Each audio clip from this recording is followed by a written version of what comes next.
আসসালামু আলাইকুম সবাইকে নুসরাত মিনি কিচেনে। আজকে আমি আপনাদের সাথে শেয়ার করব বুটের ডাল আলু দিয়ে দেশি মুরগির ঝোল রেসিপি। এই তরকারিটা খেতে অসম্ভব মজা হয়ে থাকে। ঘরে থাকা মশলা দিয়ে আজকে এই রেসিপিটি আপনাদেরকে তৈরি করে দেখাবো। আশা করি আমার রেসিপিটি আপনাদের ভালো লাগবে আর সহজও লাগবে। তাহলে মূল রেসিপিটি দেখে নেওয়া যাক। এখানে আমি কিছু আলু টুকরো করে কেটে ধুয়ে পরিষ্কার করে নিয়েছি আর বুটের ডাল ভিজিয়ে সারা রাত তারপরে সিদ্ধ করে নিয়েছি আর 500 গ্রাম দেশি মুরগি কেটে ধুয়ে পরিষ্কার করে নিয়েছি। এখন চুলায় একটি প্যান দিয়ে পরিমাণ মতো সয়াবিন তেল দিয়ে তারপরে দিয়ে দিচ্ছি কিছু গোটা মশলা, একটা তেজপাতা, 2টা এলাচ, একটা দারচিনি, একটা লবঙ্গ, তারপরে দিয়ে দিচ্ছি 1.5 কাপ পেঁয়াজ কুচি আর দিয়ে দিচ্ছি সামান্য লবণ। লবণটা দিলে পেঁয়াজটা তাড়াতাড়ি সফট হয়ে যায় আর ভাজতেও সুবিধা হয়। এখন পেঁয়াজটা আমি নরম করে ভেজে নিব। পেঁয়াজটা ভাজা হয়ে গিয়েছে। এখন আমি দিয়ে দিব 1.5 টেবিল চামচ রসুন বাটা, 1 টেবিল চামচ আদা বাটা। এখন এগুলিকে একটু ভেজে নিব আদা রসুনের কাঁচা স্মেলটা যাওয়ার জন্য। খুব ভালোভাবে ভেজে নেওয়া হয়ে গেলে এখন আমি শুকনো মশলা অ্যাড করব। দিয়ে দিচ্ছি 1 টেবিল চামচ হলুদের গুঁড়া, দিয়ে দিচ্ছি 1.5 টেবিল চামচ মরিচের গুঁড়া, দিয়ে দিচ্ছি 1 টেবিল চামচ ধনিয়ার গুঁড়া আর পরিমাণ মতো লবণ। তারপরে একটু নেড়ে তার দিয়ে দিচ্ছি পরিমাণ মতো একটু পানি, যাতে মশলাগুলি পুড়ে না যায়। আমি আবারও একটু পানি দিচ্ছি কারণ মশলাটা খুব ভালোভাবে কষিয়ে নিব। এখন দিয়ে দিচ্ছি 1 টেবিল চামচ গরম মশলার গুঁড়া। তারপরে সবকিছু একত্রে ভালোভাবে নেড়ে চেড়ে মিশিয়ে আমি ঢাকনা দিয়ে 5-7 মিনিটের জন্য মশলাটাকে কষিয়ে নিব। আর অফ ক্যামেরায় একবার আমি ঢাকনাটা তুলে নেড়ে দিয়েছিলাম। 5-7 মিনিট পরে আমি ঢাকনাটা তুলে নিচ্ছি। দেখতেই পাচ্ছেন মশলা থেকে তেলটা উপরে উঠে এসেছে। এখন আবার একটু ভালো করে নেড়ে চেড়ে মশলাটাকে কষিয়ে নিব। আপনি মশলাটা যত কষাবেন তরকারিটা খেতে ততটাই টেস্টি হবে।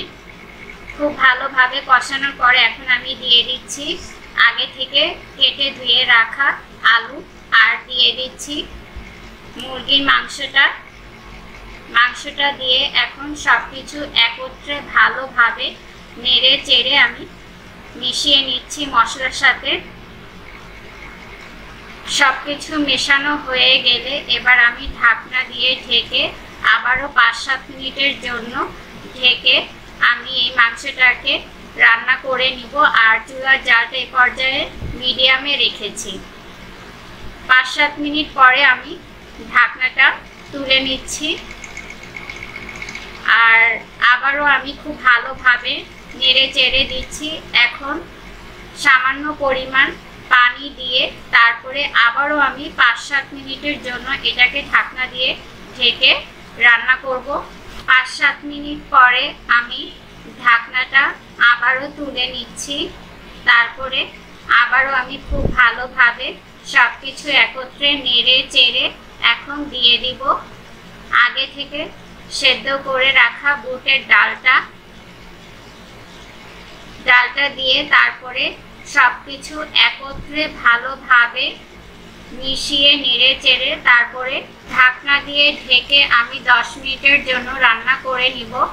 আর অফ ক্যামেরায় একবার আমি ঢাকনাটা তুলে নেড়ে দিয়েছিলাম, না হলে নিচ থেকে পোড়া লেগে যাবে। 10 মিনিট পরে আমি ঢাকনাটা তুলে নিচ্ছি।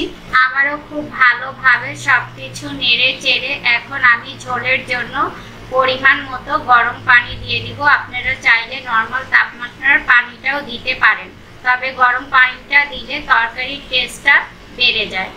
পানিটা দিয়ে এখন আমি নেড়ে তারপরে ঢাকনা দিয়ে আবারও ঢেকে আমি চুলার জালটা মাঝারিতে রেখে বেশ কিছুক্ষণ রান্না করে নিব। বেশ কিছুক্ষণ রান্না করার পরে এখন আমি ঢাকনাটা তুলে নিচ্ছি আর আবার একটু নেড়ে দিচ্ছি। এখন আমি দিয়ে দিব 1 প্যাকেট ম্যাজিক মশলা আর কয়েকটা আস্ত কাঁচামরিচটা ফ্লেভারের জন্য। মশলাটা দিয়ে তারপরে আবারও আমি খুব ভালোভাবে সব কিছু একত্রে নেড়ে চেড়ে মিশিয়ে ঢাকনা দিয়ে ঢেকে আরও 1.5 মিনিট রান্না করে নিব। 1.5 মিনিট পরে ঢাকনাটা তুলে আমি আবারও একটু নেড়ে দিচ্ছি, আর এরই মাঝে আমার রান্নাটাও সম্পূর্ণভাবে কমপ্লিট হয়ে গিয়েছে আর আমি চেক করে নিয়েছি সব কিছু ঠিক হয়েছে। এখন গরম গরম পরিবেশন করে নিব। আশা করি আমার আজকের এই রেসিপিটি আপনাদের ভালো লেগেছে আর সহজে লেগেছে।